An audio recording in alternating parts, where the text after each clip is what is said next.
Hollywood is a realm of second chances and carefully crafted PR narratives, but sometimes someone tries to climb the ladder too quickly and ends up stepping on the wrong toes. Meghan Markle's recent appearance on the Drew Barrymore Show was not just a minor misstep. It was a full-on faceplant, and Drew was right there to witness it. Initially, it seemed like a promising moment for both women. Meghan arrived exuding polished charm, and Drew, known as America's sweetheart, welcomed her warmly, creating an atmosphere that felt like a reunion of long-lost friends. However, things quickly soured. Whispers began circulating among the crew that Meghan was acting like a diva, insisting on royal introductions and treating staff poorly. In America, titles don't carry the same weight, and Drew's show thrives on authenticity and relatability. As Meghan's behavior became apparent, Drew, who has survived the Hollywood ringer, felt uncomfortable. By the end of the episode, the initial spark had fizzled, and viewers noticed the shift. What was meant to be a positive moment for Meghan turned into a chilly silence, and public opinion began to turn against her. Meghan needed this appearance to be a success after a series of setbacks, including the Netflix fallout and the Spotify mess. Instead of embracing Drew's warmth and authenticity, she leaned into her royal status, which raised red flags in Hollywood, where reputation is everything. Insiders began to question whether Meghan was worth the risk, especially when someone as beloved as Drew was backing away.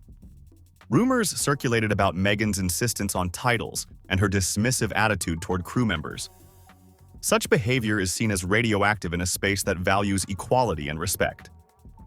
Drew chose not to make a public statement, but quietly distanced herself, and everyone noticed when she stopped mentioning Meghan altogether.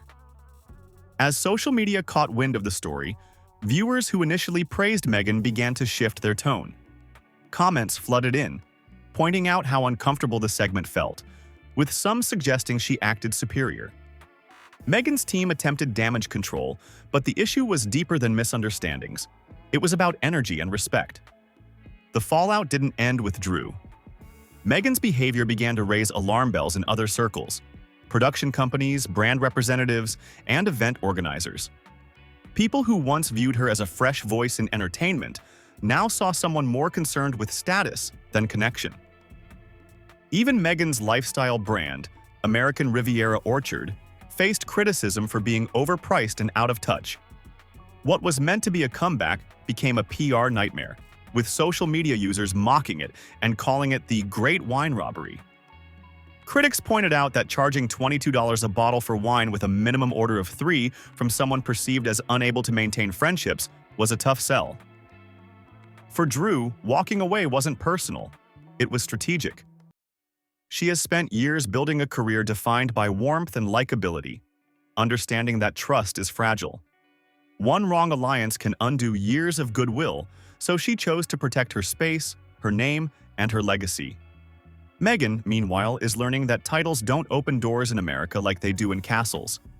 In Hollywood, every move counts, and when someone like Drew quietly exits your corner, it sends a clear message.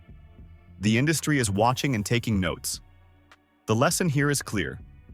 Authenticity and respect are paramount, and without them, even the most polished image can quickly tarnish.